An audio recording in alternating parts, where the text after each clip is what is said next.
Welcome to PixMix. My name is Aaron. My name is Patricia. And oh boy, have we been looking forward to this one for a while. But, Absolutely we have been. Where we left off, I mean, obviously we've done the Pix Minis, but before we did those, we basically looked at Turning Red, which, so start from the beginning. Obviously it was pandemic, COVID, things like that. So we ended up with Turning Red, ending up going to Disney Plus because Disney didn't think it was going to be able to draw the box office for that because of some of the subject matter and also obviously the fact that we were still in the pandemic at that time. So also Domi Shi was the director of Turning Red, and so also other people who came in as from junior positions of other Pixar films and also from other Pixar films that didn't do so well. It had all the hallmarks of basically being, a disaster pretty much at this point. But, funnily enough, it's currently one of the best streaming movies on Disney Plus right now, and it's also got lots of accolades as well. It's currently on the Hollywood Reporter's, top 22 films, and it's actually the only animated movie on the Hollywood Reporter's top 22 films. Wow. So, 2022, sorry. So yeah, top 10 of 2022. Yeah, exactly. So far, we should say. But, so then, all eyes after that, because during the time that we've had two Pixar films released in a year, one ended up being the best and one ended up being sort of mediocre. Yeah, and this has happened 3 additional times. The first time this happened was with Coco and Cars 3. Coco being an instant classic, Cars 3 just being a massive disappointment. Second time this happened was with Onward and Soul. Onward became pretty average, and Soul just became this mind-blowing film that really looked into the philosophical aspects of life and death. And then finally, we have, what was it, the other one? Oh, yeah, Good Dinosaur and Inside Out, where Good Dinosaur was just a snooze fest and what you call tech demo. Inside Out was this very interesting piece about emotions. So we thought that Turning Red and Lightyear was going to finally be the one that broke the chain. 2 movies that came out of the same year for Pixar that are great. We'll talk about that. Yeah, let's talk about that right now. So, here we go. Here we go. So, Lightyear is a 2022 American computer-animated science fiction action-adventure film. It's got a lot of titles. Produced by Pixar Animation Studios and distributed by Walt Disney Studios Motion Pictures. The film is a spin-off of the Toy Story film series, serving as an origin story for the main character, Buzz Lightyear. It was written and directed by Angus MacLean and produced by Gwaylin Sussman, and stars Chris Evans as the voice of the particular character. So, going into this, this had a lot of promise. Oh, this is, this is not Buzz Lightyear the toy. This is Buzz Lightyear. This is the movie that Andy went to see, and he became one of his favorite characters because of that. And then led on to the fact that Andy's mom would then go off to buy the toy, and then led on to the events of Toy Story. And then it would lead on to not only the toys, but it would also lead up into the animated series, which was eventually Buzz Lightyear of Star Command. And then it would lead up into a whole bunch of different things. So, yeah, this had a lot riding for it, and especially with a lot of people just being so polarized with Turning Red, they thought this is going to be the movie that is going to be the highlight of 2022 for Pixar. This is going to be the masterpiece. This is about Buzz Lightyear, the character that we knew of for over 25 years. This is the one to beat Turning Red. Yeah, but so before we actually get into that, one thing I think we should highlight is that anyone who is a fan of Buzz Lightyear of Star Command who's going in to see Lightyear, this is nothing like Buzz Lightyear of Star Command. No, sure there's a few quotes that he says here and there, like Buzz Lightyear of Star Command, do you read me? And, I've landed on this strange planet. And but again, that's from the Toy Story original movie. Exactly, yeah. So the idea of this movie, just as this is a movie that was produced in 1995. Right. Well, at least it's the quote unquote live action Buzz Lightyear, which is still in 3D. It's still Pixar movie, but it's just this movie.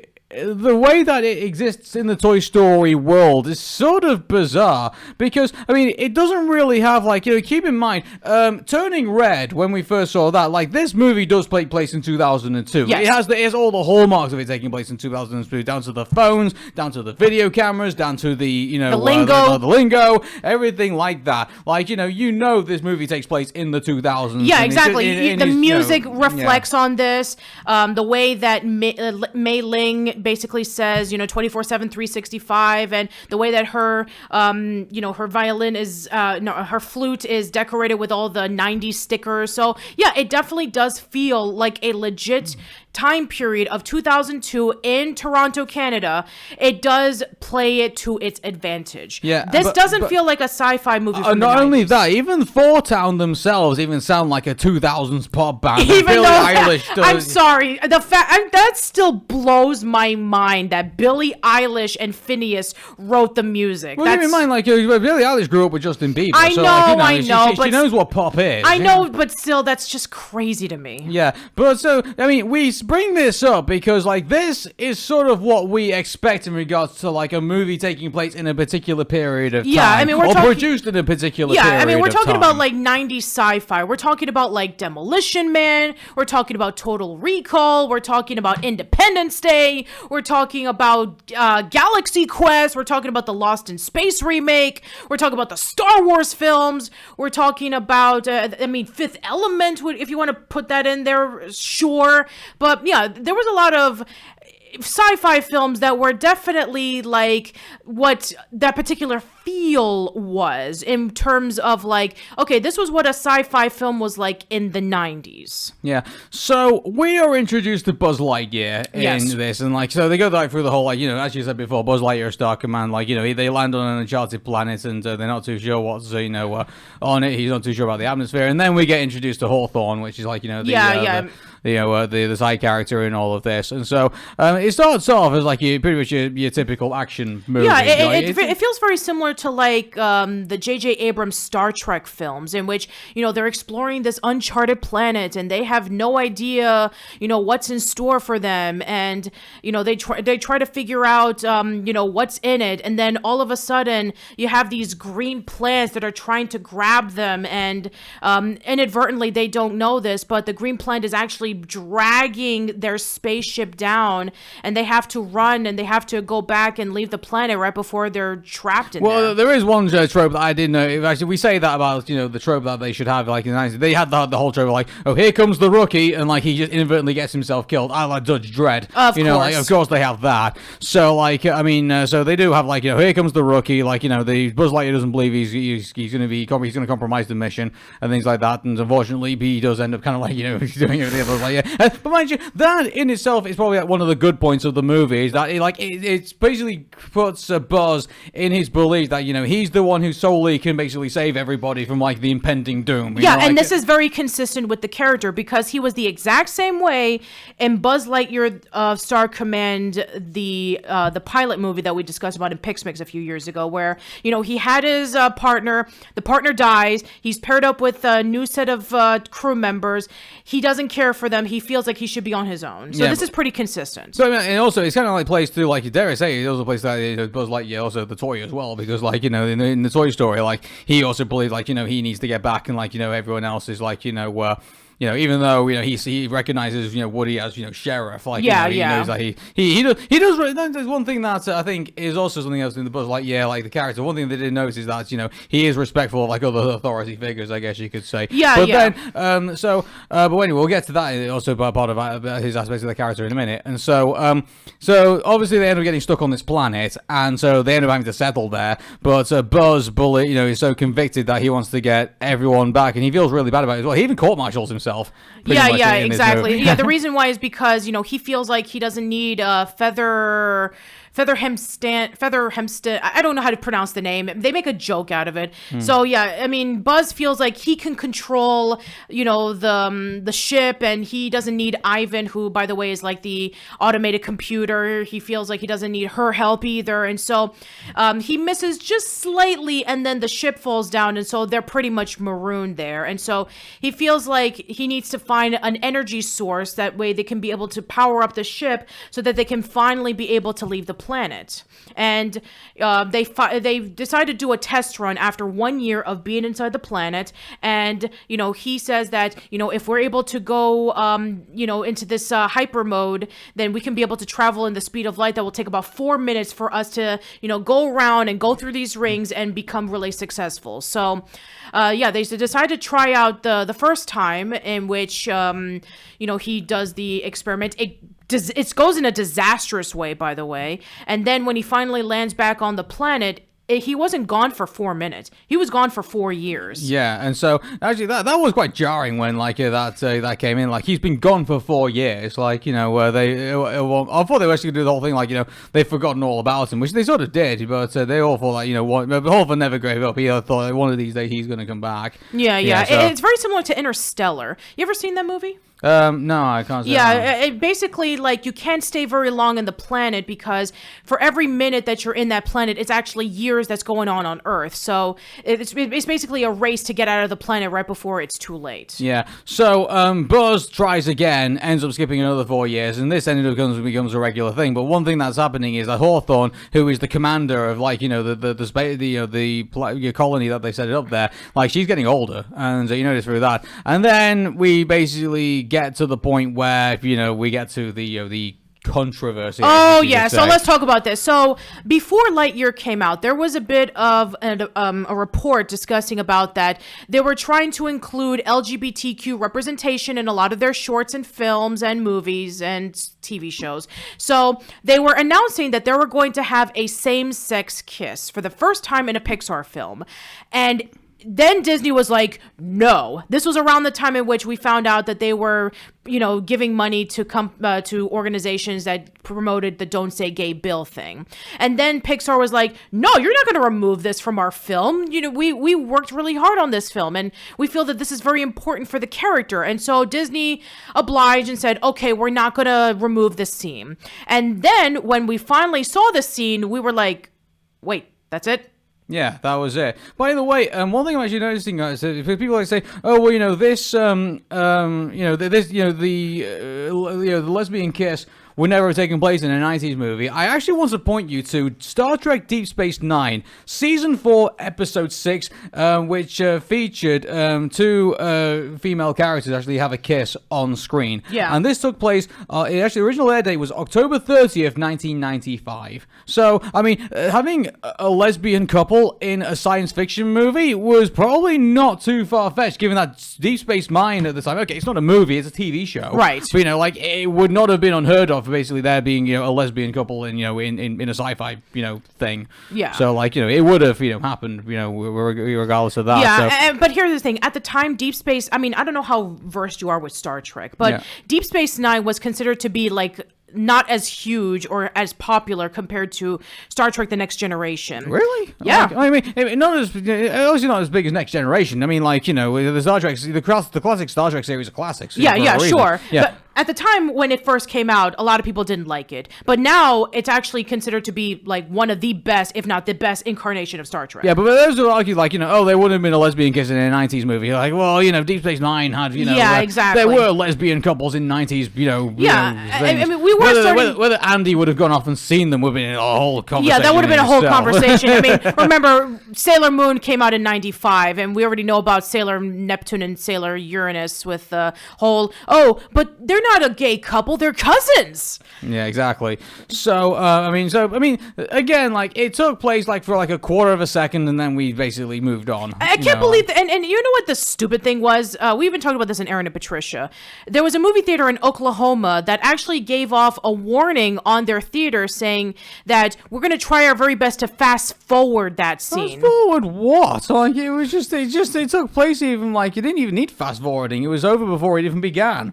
It was a whole load of nothing. It really was. I mean, people made a big deal out of nothing. Yeah. This is even the first act of the movie, and here we are concentrating on one little thing, and there's a whole load of other stuff that in Lightyear that we've still yet to kind of legitimately complain about. Yeah.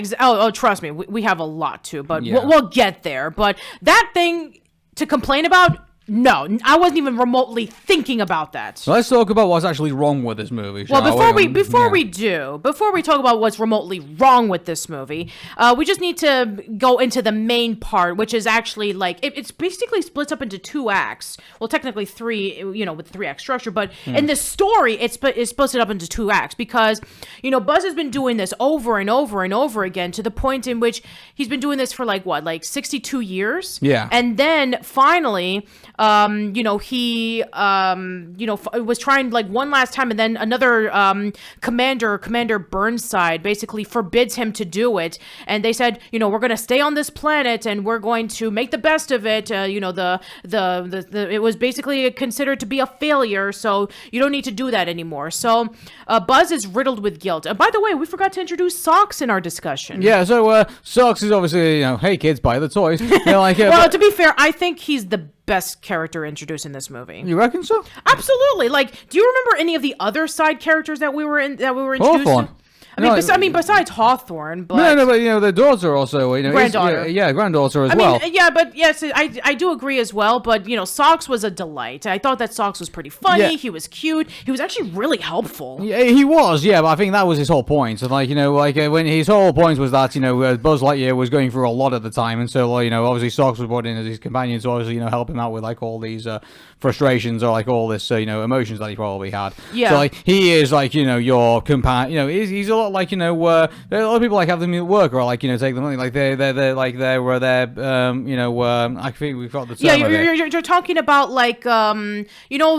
those emotional pets. Yeah, emotional support animals. Yeah, exactly. Emotional support animals. That's what Socks was there to be, and which was actually. But here's the thing about this: Socks wasn't necessarily supposed to be with Buzz Lightyear that long, so obviously Socks develops through his own AI. He's able to solve complex problems. Yeah, and to the point in which Socks was able to discover the right amount of fuel, the right combination for them to be able to finally get out of the planet. Yeah, so it makes me wonder, was obviously not wanting to become human. Was Socks pulling a bicentennial man, I guess, in this movie? I mean, he doesn't want to necessarily become a human. Yeah, exactly, but not in that instance. But he's evolved a step away from what its primary purpose was supposed to be. His primary purpose was supposed to be, to help out Buzz Lightyear, but then that evolved into because Buzz was so obsessing over this trying to get back home that also Socks was kind of brought along for the ride, and therefore we're trying to solve the solution with him. It's more like I guess what would have happened if Wally was just brought in more than just cleaning up the planet? What if he was able to adapt more? Well, he did in a way. He developed a personality whilst he was on that planet. That's true. I was talking about develop more complex things. Yeah, well, I think, he will. I think Wally, but Wally was portrayed, I think it was supposed to be kind of I'm this humble robot who tries to clean up the planet, and this is kind of what I want to do. Because, robots don't feel love, so he was able to develop a relationship with Eve. Well, yeah, but, also, Wally, I think also had, able to develop, a personality, because obviously he wasn't being bossed around by other robots at the time. The whole planet was in shutdown pretty much at this point. And all the other Wally units were already decommissioned. Yeah, exactly. Yeah, so he was the last person left and on this planet, and he basically just left on to his own devices. Yeah, and he had a cockroach companion. He was watching Hello Dolly. And, exactly. Yeah. Yeah, he was able to fend for himself. And Socks, when he was with Buzz and knowing that this is what Buzz needed in order for him to feel better, was able to develop into something that he needed. And it kind of reminds me a little bit of Baymax in a way, in which when, in Big Hero 6, Baymax was able to help out in his first primary thing was to heal people. But then as time went on, he was able to learn about different emotions. He was able to become a superhero alongside with the other Big Hero 6 team. And I think that was also a way of showcasing that robots can be able to expand more than just their primary source. Yeah. So we get to the point where Burnside's taken over and now says, "Oh, it's the big shield that's now going to basically things." Basically, they're doing the whole what they did at the end of Wall-E. So it's just easier, just be in space and just float around and things like that. Yeah, exactly. Let's just do that. Let's just build a big shield around ourselves and let's just let's just. And we're going to take Socks away because he's not needed anymore. Exactly. So which is kind of cruel in a way because where you would have thought that Burnside would have said, well, he's been trying all these years to try that and now he's finally failed. You would have thought he would have kept Socks just for emotional support in that regard. Yeah, I guess they just didn't. Burnside course is a really big dick in this movie when you really think about it. He absolutely is. He just cares about I just want you to stay here because the mission has failed, Lightyear. I've heard a lot about you when I was a kid, but at the same time, it's I am the one in charge now, and I know what's best for everybody. Yeah, he's not motivated. I don't get what his motivation is. Just say, oh, let's just give up and have the shield. It just comes out of. It just kind of feels like. To be fair, here's the thing that we need to talk about is that Buzz has been trying for 62 years in order for him to like leave the planet. So if every 4 minutes is like that equivalent. Oh, yes, yeah. But I mean, the thing is that even then, when all that's going on, it's like you would have thought they could be left the desk, a memo on his desk to say, oh, yeah, this guy called Buzz Lightyear comes around every 4 years. He's trying to help us get us home. Like, yeah, but at that point in 62 years, they've already adapted. There's probably a lot of them who grew up with this planet and didn't know anything about planet Earth or Star Command or anything like that. They've become adapted. So if you were to tell them of a place that you've known all your life, it's like, oh, this isn't where you were before. You were in somewhere else, and now somebody's telling you that you didn't know about, that you've heard from stories. I just don't think. No, I disagree. I don't think where Burnside was coming from was understandable. I don't think. Like, if there was like, if it was a situation where he said, oh, if he turned around to Buzz Lightyear and said, something, Buzz, I've grown up on this colony. This is all I know, and this is all I've known. This is where my home is, and this is where I'm. Like, if he given him some extra dialogue to say, okay, this is a character we can sympathize with. Like, but no, he's kind of like, Burnside just kind of turns around and says, no, Dome, this is where we're going. This is. Yeah, I felt like Burnside should have been a lot younger, because that way we can relate to the fact that he's been here all his life, and B would have been a lot more sympathetic, or maybe C, have never even heard of Buzz Lightyear, was probably told by Hawthorne of the stories, but maybe not too much of the stories. But he must have been aware of him at some point, because he came back every 4 years. You can't tell me, like, in certain, every well, I mean, I'm sure that, like, shortly after he settled in, and then Buzz tried again, over and over and over again. So he probably didn't have enough time to, interact with anybody else who was there, because, Burnside just comes across as, like, just kind of like this, like the police commissioner who doesn't like, the badass cop, like, get away with what he needs to do in order to, to do his job. That's what Burnside kind of like rubs me away, and I don't like those types of characters anymore. We've seen these characters all the time. I get this is a movie that takes place in the 90s, so of course these types of characters are still going to exist. Sure. But, like, I would have liked some more explanation of, like, why Burnside kind of like turned the way that he did. Like, he just kind of feels like, nah, we're scrapping it all now. We're just going to use the shield. That's it. Bye bye. So now we have a case in which when Buzz has the correct amount of fuel to go into hyperspace, but this time he's now gone for 22 years, and he lands back on Earth. Well, there's one of the important things about that. Like, he basically. He didn't. Yeah, sorry, excuse me. He's about to give socks back, but he says, "I'm going to do it myself." But then he has a change of heart, breaks out the window, and then Gee, that sounds very familiar. You remember in Up, in which Mr. Fredricksen said, "Can I have just one more minute to say goodbye to my house?" And then he just puts up all the balloons and he flies away. Exactly. Yeah. So he's like, it is kind of uppish, I guess you can say, the way that he did that. Wow. I mean, we're comparing it to two different movies now, huh? Well, yeah. I think this is the thing about modern Pixar films. They even take inspiration from themselves. Yeah. There you go. So Buzz darts into the hangar and takes socks with him for, like, the next mission, and so he ends up going off and then ends up doing the mission again. But this time the hyperspeed actually works. But the problem is that when he slows himself down, he's actually now gone for he did go for like 22 years this entire time instead of 4 years. So a lot more time has now passed since he did that. So it's now he's landed like outside of the shield is now up, and he's now landed outside of the shield. But the problem is now that Zurg is now his ship is now up in the air and is now basically raining down robots. And if for those who are wondering, yes, the evil Emperor Zurg is in this movie. But he's not what you think. But we'll get. Oh, he is definitely not.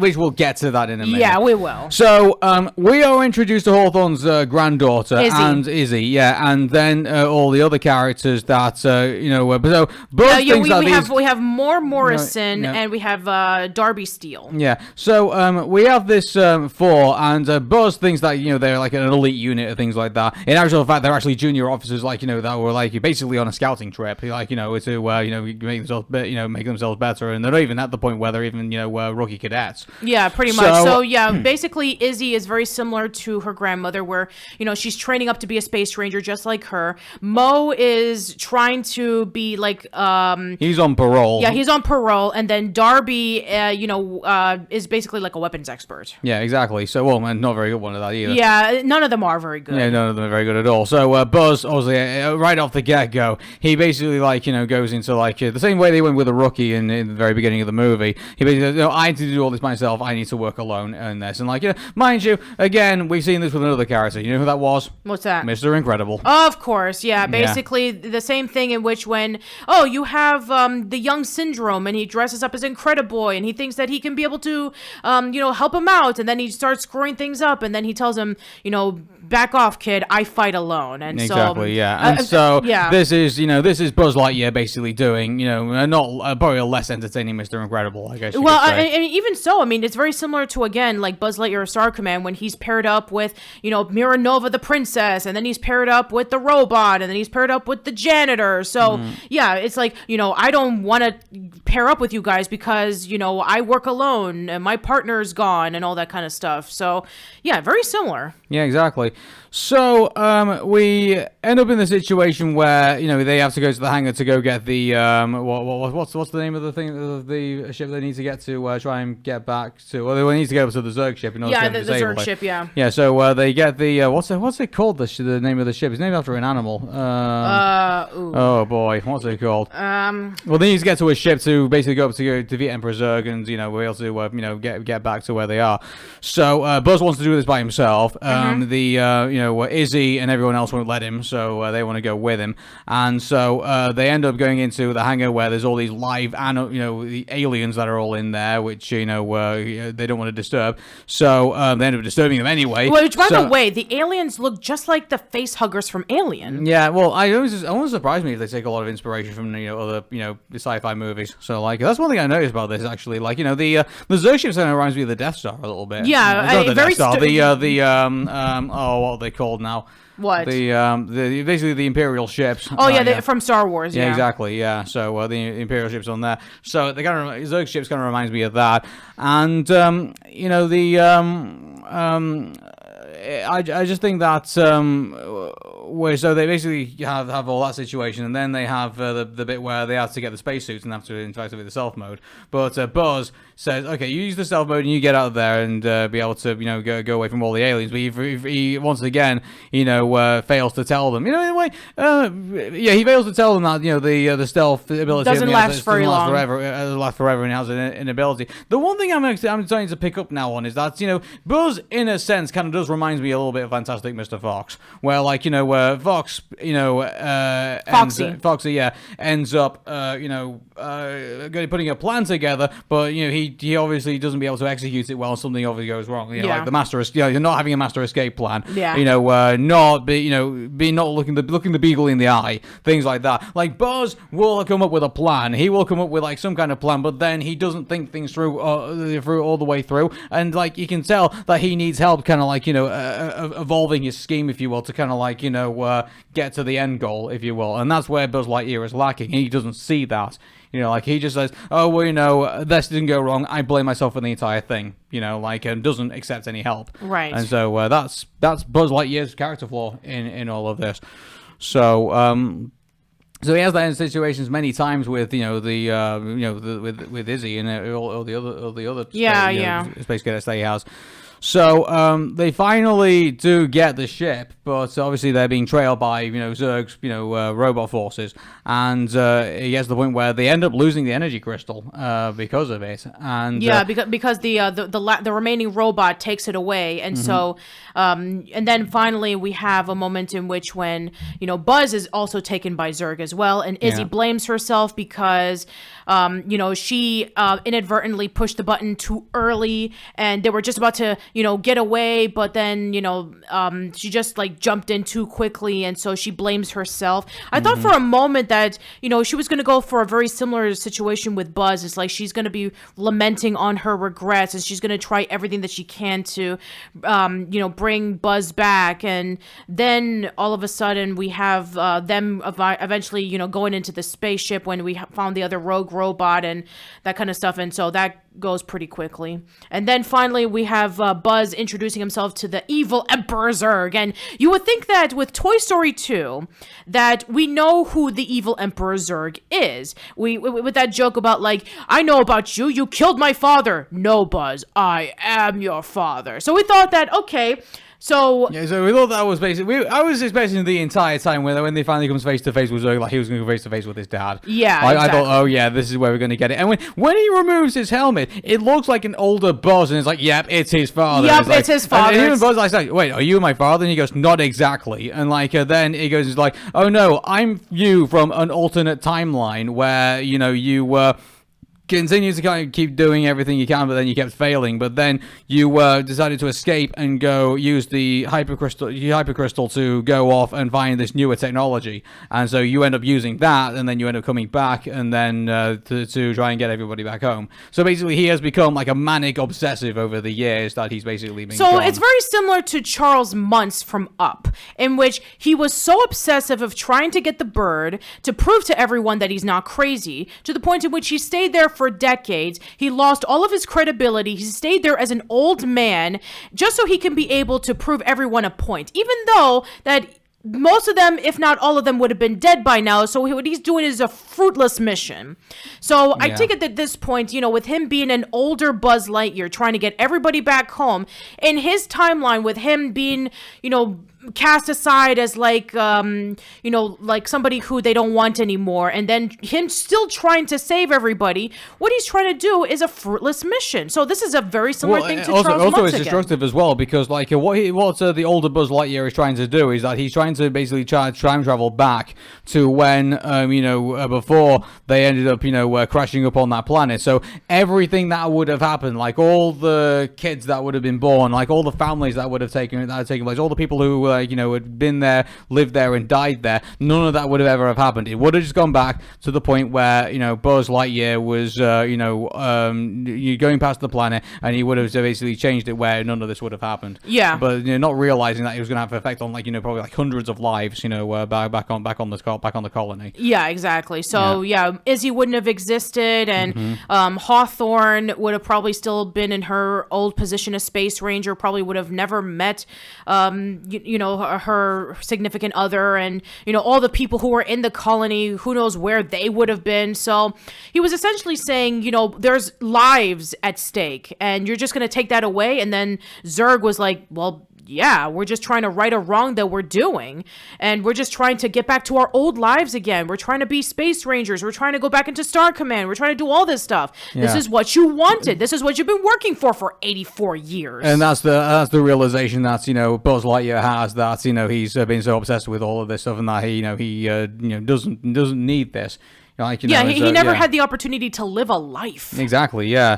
So, while all that's going on, you've got Izzy, who, we then, we always find out that, she's afraid of space, and she's afraid of, like, being out in space, and so, which kind of, like, adds a bit of, like, the drama, the dramatics to, when she has to basically do a space float, from, like, one airlock to another, and she has to float out there, and then when you see that, the Buzzers are having, like, that fight in the cockpit, and then, the thing moves a little bit, and it's like, oh my, like, she's not going to make it. It's like, oh, good grief. Yeah, it kind of reminds me of Gravity, the Alfonso Cuarón movie with Sandra Bullock and George Clooney, in which you have the first act in which they're floating up into space, and then, like, this huge disastrous moment happens where they've separated, and, they're floating into space. She's grabbing onto the spaceship and trying to land herself back on the planet, and she's trying to locate her partner, but, she's not able to find him, and, and basically, like, you have that moment in which she's floating up into space, and you see, like, the vastness of it and the helplessness of trying to clutch into anything that you can be able to grab right before you float forever. So it kind of reminds me of that, especially with that scene in which when finally when she did grab something, Socks is still floating away and not able to grab anything, and then so she decides to grab Socks and get into the cockpit where Buzz and Zurg are fighting. Yeah. So there's that, and so she gets over that's the kind of, like, the big moment for her in her story, like she's trying to get over space phobia, I guess. Space phobia. That's pretty much what it was. Yeah, but here's the thing, it's sort of a movie that starts off okay, but then just kind of it starts to fall flat, even at the point where you just feel you can't root for Buzz, through the second act, and then when you get to the third act, the idea that this Zurg character is not Buzz's father and it's like something else. It's just I don't know, I kind of lost a bit of interest at that point. Yeah, I was pretty much done. The first act was really promising, and then everything just kind of fell apart when Burnside was introduced in the movie, and then you have that second act in which when you have the other Space Ranger characters, it's like, other than Izzy, I didn't care for Mo and Darby. I mean, it's like Mo is like the generic klutzy character, even though he's voiced by Taika Waititi and he does a good job at it. It's just like, I don't care about this character. He's just the character who's just a klutz. And then Darby is like, oh, I'm this cool old woman character who deals with weapons. It's like, so what? Yeah, it's also I don't know, also the whole thing of I'm on parole and not allowed to handle weapons is kind of and then Buzz kind of just writes that off completely, saying, well, as a Space Ranger, I give you emergency authorization to use a weapon. It's that thing gets written out pretty quickly. Yeah, a lot of things get written out pretty quickly. Yeah, it's like oh hey, I've got this problem. It's like, oh okay, I'll just do here's this block convenience, to make sure that you can't do it. No, make sure it's not there anymore. I'm feeling really sad that I wasn't able to save Buzz. Oh, well, here's this thing that can be able to take him to Buzz. There we go. Oh, I wasn't able to aim correctly. Oh, I aimed it just fine. There we go, and we're gonna solve that problem later. Yeah, usually when you have problems, you have resolutions to problems. The problems just don't just evaporate, like they do in this movie. I think that's yeah. It just seems to be just offhandedly really quick. It's just like you think that something would be of significance, and then it just goes away, and you just go off to the next thing. And I think that that's an issue, is that there's not really a lot at stake. They try to build something up, but then eventually it's like, do I really want this? Or, oh, we don't need to worry about this because it's over. So, yeah, it doesn't really get you that invested. I mean, it's the whole thing with Buzz is feels very anti-Samurai Jack. Yeah. You remember how Samurai Jack, he was trying to get back home to his time period so he can defeat Aku, and along the way he's able to meet up with his companions from the future? I mean, we know that in the end of the last season of Samurai Jack, that he was eventually able to go back in time and defeat Aku, and Ashi is gone, and his friendship with the Scotsman and all those people that he met up with is gone too, but he needed to do that so that he can be able to save civilization. But in here it's like, I realize now that, I'll be taking away lives if I don't do this. So, but wait a minute. Then you have that moment if he's going to stay in this particular colony, and I know that he eventually does a new Space Ranger Star Command thing where he travels around dozens of galaxies and he meets up with various other creatures and defeats Emperor Zurg as a reoccurring villain. So, yeah, I mean, this in the Toy Story universe just doesn't match up. Yeah. So, well, I mean, is there much really to say the ending, pretty much? Buzz Lightyear saves the day, pretty much. It's exactly. He just saves the day, and then, Burnside basically just gives him a talking like the Emperor from Mulan is like, you stole the ship, right, and you disobeyed orders, and you did this, and you did that, but we're gonna make you a hero anyway. Yeah, pretty much. And so, it's really? That was it? Hey, do you want your own Space Ranger command? It's like, oh, all right, then. That doesn't really make much sense for Burnside either. You'd think the first thing you want to do is lock him up somewhere or something like that. I was expecting that, actually. I thought, he's gonna get back, Burnside's gonna, we'll court-martial him and stuff like that. Then everyone else will rebel against Burnside, and then obviously, there'd be something more to that. But there wasn't. It was like, Burnside just says, oh, hey, you saved us all, here's a promotion. And you saved us all. Yeah. So, again, I was disinterested at that point. It was like, oh, yeah, I expected that somewhat to happen. I wanted to be surprised with, something different. Maybe Buzz Lightyear does get punished, and, maybe he does, something happen. I guess, I don't know. I mean, if this movie did come out in the 90s... Maybe he's Shawshank Redemptions and, he escapes. I don't know. If this was a space exploration sci-fi movie from the 90s, I guess, we have to play into the trope. It's like, okay, you're the superhero, you did save us, even though you did this and this and that, and you should be paid for your consequences. You did save us at the end, so we'll reward you. Yeah, mind you, so we've been through this in the movie, and like this apparently was the movie that was Andy's favorite movie back in 1995. I wonder if you look back at this now and think, what was I thinking? Yeah, it's like I think another thing you probably might be asking when his mom listening is like, yeah, Mom, why are those two women kiss? Yeah, I mean, very similar to how we were talking about that Turning Red. Definitely feels like it came out in 2002 with the time period, with the clothes and the lingo and the music. This doesn't feel like a movie that would have came out in the 90s. 1995, no. He's just like, they should have gone down the trope of Zurg is, Buzz Lightyear's father. Yeah. They should have made, there was a lot of complaints saying that this movie was too serious, that they should have made it more over the top and hammy, like a lot of the other sci-fi films that would have came out in the 90s. I was basically in the Fifth Element, one of my favorite seasons, like Chris Tucker finally comes on. From Fifth Element, it's like, oh my God. It's like when he's doing the whole radio thing as well, where and you have downpan Bruce Willis, and trying to and then you have the over the top Chris Tucker, who is outrageous in every particular way. Or like Independence Day, in which Will Smith is the badass and he punches the alien and he says, "Welcome to Earth." Yeah, or the crazy pilot who confronts the ship for the first time in a long time, and he says, "Hey boys, I'm back," and then he just runs himself into it and explodes. Yeah, but there's none of that in this movie. If you notice that, and also there wasn't many times where we actually kind of laughed in this movie either. At least at least there was a Pixar movie where you at least get a giggle, and The Good Dinosaur obviously doesn't count, and Cars 2 definitely doesn't count. No. But we laugh at that movie for all different kinds of reasons. But Buzz Lightyear it just doesn't settle with me. As if you ask me this year which one was the better movie, Turning Red or Lightyear, I'd have to say Turning Red every single time on Sundays. Yeah, exactly. So yes, I know that Turning Red has its fair share of problems, but at least it was ambitious. At least it was a Pixar film I have never seen before, in which they went above and beyond talking about a subject that would be considered to be controversial, very uncomfortable, but they went there. They really went there. And they were successful at it. But Lightyear is just like a generic sci-fi film that doesn't really go above and beyond, like To Infinity and Beyond. I'll safely say this. Compared to Turning Red to some of the more classic Pixar movies, I think, we'll definitely have a debate about which ones are better. But compare Lightyear to the other classic Pixar movies that have come out before it, even including all the Toy Story movies. I got to be honest with you, I would prefer the Toy Story movies to Lightyear. Yeah, and, some people even complain about Toy Story 4. I would rather watch Toy Story 4 than watch this. Yeah,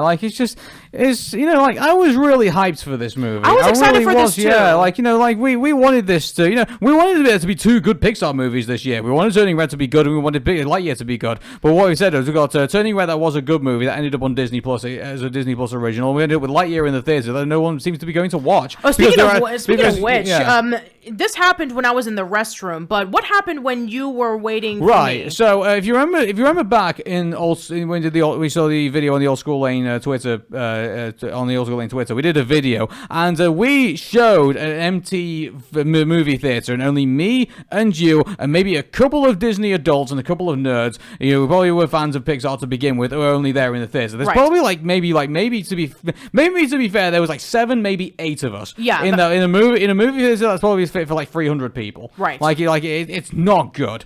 In regards to that, also opening, I think the opening weekend, I think it was $50 million. Yeah, $50 million, and they were expecting over $100 million. Yeah, exactly. And so I'm right now, we're up to about $111 million at the box office, and it took $200 million to make this movie. Wow. Now, that's not good. Here's the thing, there were 5 movies that went lower than expectations. There was this, The Good Dinosaur, Cars 2, Luca, and Onward.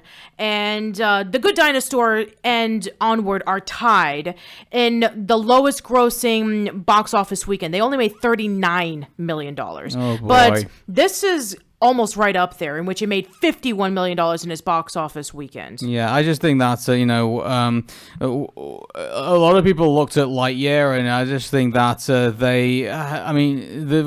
think the reviews have also not been very kind to it either. No. There was one review from Variety saying about that this movie just came out way too soon. Usually in Pixar's case, in which they would release Toy Story, with the exception of the release between Toy Story and Toy Story 2, which was like 4 years apart. From Toy Story 2 to Toy Story 3, it was like 11 years. Mm-hmm. From Toy Story 3 to Toy Story 4, it was 9 years. So they felt that the release between Toy Story 4 and Lightyear with 3 years, it was too soon. And even then, Toy Story 4 didn't exactly get a lot of people excited for it either, because they felt that the ending of Toy Story 3 was perfect. And they felt that Toy Story 4 was just nothing but a cash grab. So people were excited about Lightyear, thinking that it was going to be a different situation from Toy Story 4. But then they just realized how more of a cash grabby feel this movie was. And then there was some guy who posted an article saying that, the reason why the movie failed so hard in the box office was because it was being too woke. Well, no, it's like it's barely woken up. Exactly. I don't even. Whoever wrote that article, what are you talking about? Yeah, well, putting those people aside, it's. Lightyear, unfortunately, is just it just is not a good Pixar film. I mean, I'm sorry. I just think. Don't get me wrong. But Lightyear doesn't go out to do anything overly offensive or anything like that, like Cars 2 kind of did. But there's as something that has spun off Toy Story and basically was, the premise, I guess, of the events of the original movie. We were expecting a lot better. Oh, absolutely a lot better. We were expecting to be this epic sci-fi tale where we get to know more about the character of Buzz Lightyear himself. Maybe he was this intergalactic space ranger that was able to, fight off the evil Emperor Zurg. And by the way, where are the green aliens? That's a good question, actually. Where are they? Yeah, the green aliens from Pizza Planet. Where are they? No idea. There were no aliens in this movie other than that green plant thingy. There were robots of Zurg, but maybe that's what they were supposed. Maybe that's what they were supposed to be. Maybe that's the green aliens was. A stranger from the outside. No. I have no idea. Exactly. But yeah, it just doesn't. I mean, if you were to take Lightyear away from the name, it doesn't feel like a Lightyear movie. I mean, if you were to remove Buzz Lightyear, if you were to remove Zurg and just have it as okay, we're going to have this guy who's an astronaut and who lands on this planet and he fights off against this bad guy who is, him from the future. I mean, I wouldn't even consider it to be like a Buzz Lightyear movie. It doesn't feel like a Buzz Lightyear movie. By the way, we didn't realize there was gonna be a post-credit scene. Actually, we just left. We were done. I don't think we even cared about the post-credit scene. Apparently, according to them, Zurg is revealed to have survived this explosion. So, whoop-de freaking do. Well, if seeing how badly this is performing in the box office, don't expect a sequel. And if they do make a sequel, I wonder what the hell they were thinking. I have no idea. Maybe they were thinking that, it's going to be like the Super Mario Brothers movie, in which we have Daisy, who's coming by to see Mario and Luigi and saying, "You're never going to believe this." And then Luigi's like, "What's going on? Do you believe this?" And then Mario's like, "Yeah, I believe it." And then we never found out what it was. Yeah, so unfortunately, we just... That's Lightyear, there's just there's nothing else really to kind of add on to it really. We would like to say that Lightyear was this movie that we could understand kicked off the events of what happened with Toy Story, because it's not, we're not saying that Lightyear is should be glued into the Toy Story story. It's it's a story that's in another world that had an effect on another world, because Andy went to see it, and then for his birthday he ended up getting the Buzz Lightyear toy because of that. So I mean, but in regards to Lightyear itself, also there's one thing I actually want to say, that it does create a continuity error, because it's implied that Andy and the toys went with him to go see Lightyear. So I mean, it doesn't make sense that Woody would be surprised by Buzz Lightyear when he first saw him, because he would have known what he was like when he first went to the movie to go see him. Yeah, exactly. We saw in the promotional art that Andy brought Woody, he brought Rex, he brought Mr. Potato Head, he brought Slinky Dog, he brought all of his favorite toys to go see this movie. So you're trying to tell me that when Buzz first came in during Andy's birthday party, they don't remember him, but they just literally saw the movie about him. Exactly, yeah. So, like, it made, immediately they should have recognized him as Buzz Lightyear. Like, but they didn't. And so, like, it's just, so it creates a continuity error in that regard. Like, in regards to, like, Andy being Andy's favorite movie. But then, like, I'm pretty sure they added, like, other bits and pieces to it. Like, this is, like, this took place in the 90s, but it kind of, like, doesn't. It's kind of like it's kind of like a separate thing from, like, Lightyear. Like, the way that they explained the existence of this movie it's so weird. It is very weird. Yeah. And in addition to like all the stuff that people were complaining about in this movie, people were saying, oh, why didn't you get Tim Allen to voice as Buzz Lightyear? So I guess we need to clear this up. I mean, given that his performance, remember when they did the Buzz Lightyear Star Command pilot? Yeah, and that was Patrick Warburton. Yeah, they did one with Patrick Warburton, and then they did one with Tim Allen. Yeah, so Tim Allen did the pilot episode, which ended up being the movie that we talked about. Yeah. And then Patrick Warburton did the rest of the series. No, well, they did two. They actually did one with Tim Allen and did one with Patrick Newburton. So, Patrick Warburton, he voiced Buzz throughout all 65 episodes. Yeah, but they did do. What I'm saying is that we did in PixMix, we did that was Tim Allen. That was Tim Allen, but they did two. They did one with Patrick Warburton. They did one with Tim Allen. Yeah, they did two versions of the same yes, movie. So and they basically just dubbed two different voice tracks on it. And I would say that the Patrick Warburton version of the Buzz Lightyear origin story, Buzz Lightyear Star Command, I think is better than the Tim Allen version. Tim Allen just seems to play him too deadpan, I think, in that one. Yeah, and don't forget that this was there's also another instance in which Tim Allen did not play as Buzz Lightyear, and that was with the Toy Story Treats. That was the shorts that aired around ABC one Saturday morning that Jamboree talked about just a little bit ago. That was voiced by Patrick Fraley, who you may know as the voice of Krang and the Teenage Mutant Ninja Turtles cartoon from the 80s.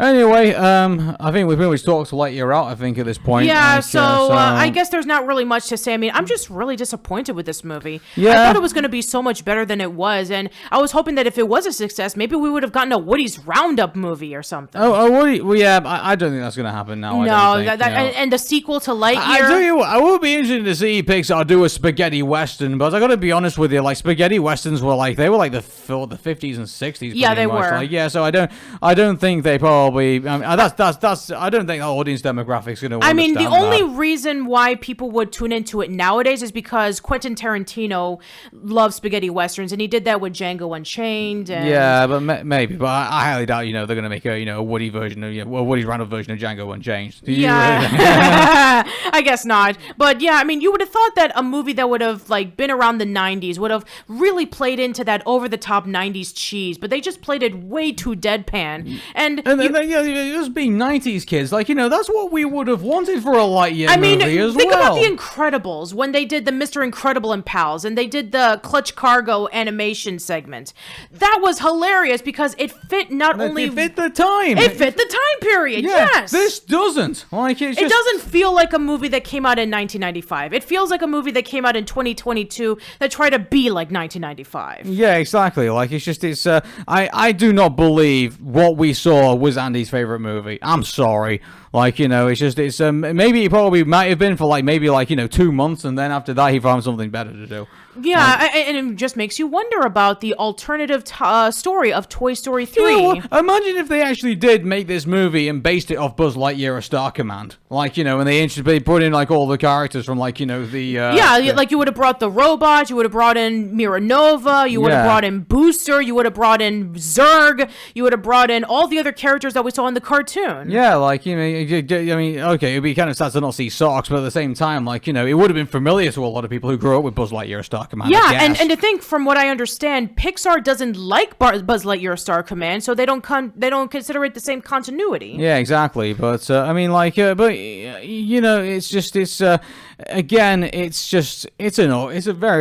it's a very disappointingly awkward movie, I think. I mean, it plays with two different continuities. This isn't a Monsters, Inc. situation in which, like, in Monsters University, we know that Mike and Sully were friends in the 4th grade. We just omitted that because nobody would know about that little throwaway line. Yeah. So it's like, okay, now we have this other universe where Buzz Lightyear and Zurg were bad guys, and then we have this other universe where they were the same person. We have this other universe where we have Buzz Lightyear Star Command with like these sets of Space Rangers. We have this other one with these sets of Space Rangers. Oh my God, it's confusing. Yeah.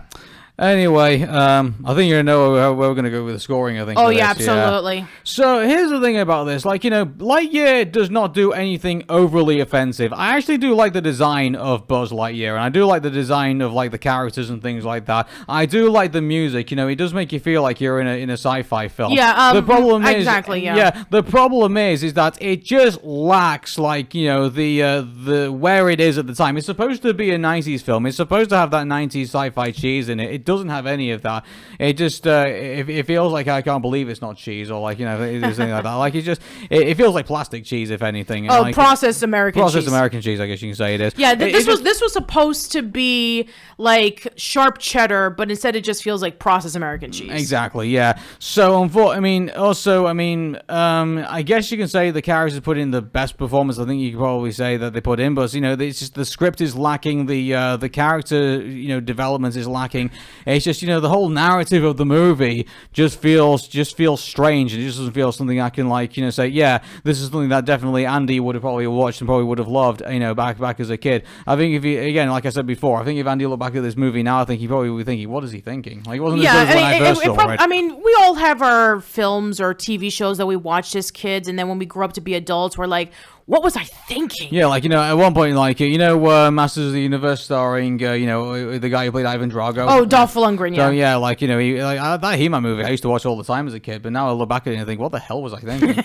Yeah, I remember, maybe that's what this movie is for Andy. Maybe it is what the hell was I thinking when I watched that movie. I don't know. Yeah, exactly, yeah. I admittedly have a lot of films, like, when the Disney princess craze was, like, really popular in the 90s, like... Baby, we all have those movies, Exactly. There'll always be those guilty pleasures that we're all going to see. Yeah, exactly. Anyway, the Swan Princess films or Happily Ever After, in which, like, yeah. I watch them because it's like, oh, it feels like a Disney movie. But then when I watch it as an adult, I'm like, oh my God, what was I thinking? Yeah, anyway, going back to the scoring. So, the way I see it, like, it does feel like a sci-fi movie. It is, I do like, the design of the characters in this. I do like the music in this. I do like all, the sound effects and everything like that. It's just, the story is just no. And the the developments in these characters are just no. It just feels like, oh, hey, we got these problems. We easily just solve them in 2 seconds. Like, there's no develop. I think that the way that this movie develops, I think, is just all wrong. Yeah. I think in this. So, unfortunately, I have to give it a 6. Wow. Yeah. What about yourself? This is hard because I was very disappointed. Like, I was really excited about this movie. You're right. It's not overly offensive, but at the same time, I expected so much better. So yeah, it's pretty mediocre. I'm also going to give it a 6 because I was hoping that this would have been so good. I was hoping that we could have finally broken the rut of 2 Pixar movies in 1 year, and 2 of them would have been good as opposed to 1 being good and 1 being mediocre. But nope, this is the 4th time this has happened, and yeah, I mean, here's the thing. I was really concerned that if Lightyear would have been the success, then maybe they thought, yeah, we don't have to worry about original stories anymore. We can just focus on just doing more adaptations on our previous films. And we probably would have seen more sequels or spin-offs based off of pre-existing stuff. So with that said, because that this didn't do so well, I think that this will show them that no, people actually do like to watch original stories. And this is something that's really interesting that somebody brought up. I'm trying to remember who it was. Oh, it was Saberspark who brought this up. So the creator of Craig and the Creek, when he was talking about Lightyear, he was mentioning that his kids, who a third of their lives, he has young kids, by the way, had been watching all of the Pixar movies on streaming. And, them going over to watching it in a movie theater is foreign to them.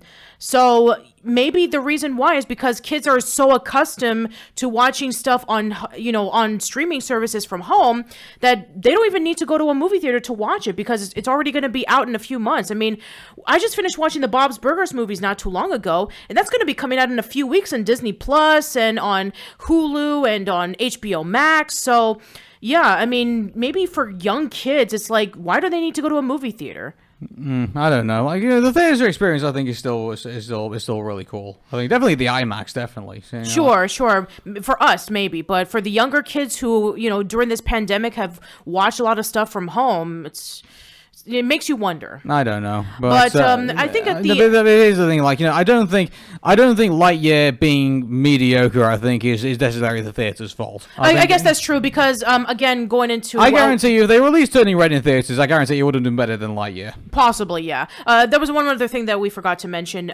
Going into Jurassic World Dominion. So when I was in the restroom and you were seeing the crowd of people who are walking out of the theater, all of them were kids. So all the kids want to go see Jurassic World Dominion, and this would have been the same kids who probably would have who should have probably gone to see Lightyear. Instead, it was full of adults who grew up with Pixar. That's not the fact that Lightyear brought in like the Pixar hardcores but couldn't bring in the kids. That's terrible. That is awful. Like when we saw Coco, there were tons of kids who watched that movie. Oh yeah, definitely. And here's the thing: they went there to see Coco. They couldn't care about the Frozen shot. They even got to the point where Disney realized that wasn't necessary anymore. Took out the Frozen shot because they knew Coco was going to be. Yeah, exactly. Yeah, because it's Pixar and it has a reputation and people will take their kids to Pixar films because they're good. Yeah. Yeah. So, but in this case, where Lightyear just couldn't carry it. And so, yeah, I'm sorry, guys. That's just the way we feel about it. Yeah. Now, here's the thing. If you enjoyed watching Lightyear, then good for you. Maybe you saw something in it that we didn't. But at the end of the day, we were just really let down with this, and we were hoping for something much better. But the next Pixar short that's good, Pixar film, I'm sorry.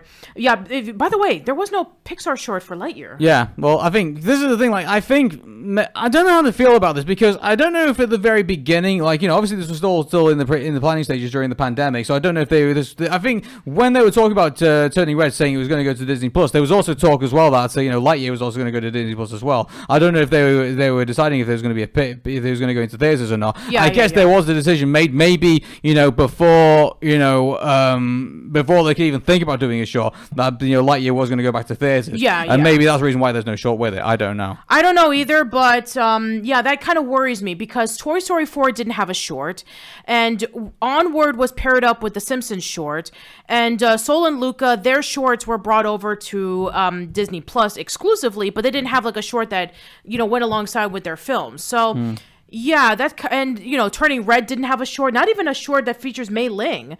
So yeah, that's kind of concerning. Do you think that Pixar are pretty much done with their shorts and are probably going to focus on maybe their Spark short series or something? I don't know. I think maybe one thing they might do is if they decide no longer to do the shorts in front of the movies, that basically they will make them exclusive on Disney Plus. And by the way, the Pixar do incredible shorts. I mean, they do exist very well on their own. So and who knows? Maybe they might. Do you remember when they were doing the cartoon shorts of the theaters over at Disney World? Oh yeah. Maybe they might release them in there. Who knows? Yeah, you might be right. Yeah. Yeah, so anyway, the next movie that's going to be coming out is Elemental. Yeah, the only thing we know about it is that it's a concept art. And the only explanation that we were given to Elemental is that we have someone who's water and someone who's fire, and they start having a friendship together. Well, it comes out in less than a year, so they better come up with something quick. Yeah, it's directed by Peter Sohn, and this will be his first directorial debut, and he was also the voice of Socks in Lightyear. So, cool. Yeah, it sounds promising, so we'll see how that turns out. Okay. Well, until then, everybody, that's PixMix for until then. So, you check out the Pix Minis and check out all our other PixMix contents until we get out some more. So, yeah, and if you want us to talk about Buzz Lightyear of Star Command, like all 65 episodes, then please let us know in the comments, and we'll see if we can make room for that right before we talk about Elemental. Until then, my name is Aaron. My name is Patricia. Take care, and bye-bye for now. See you later.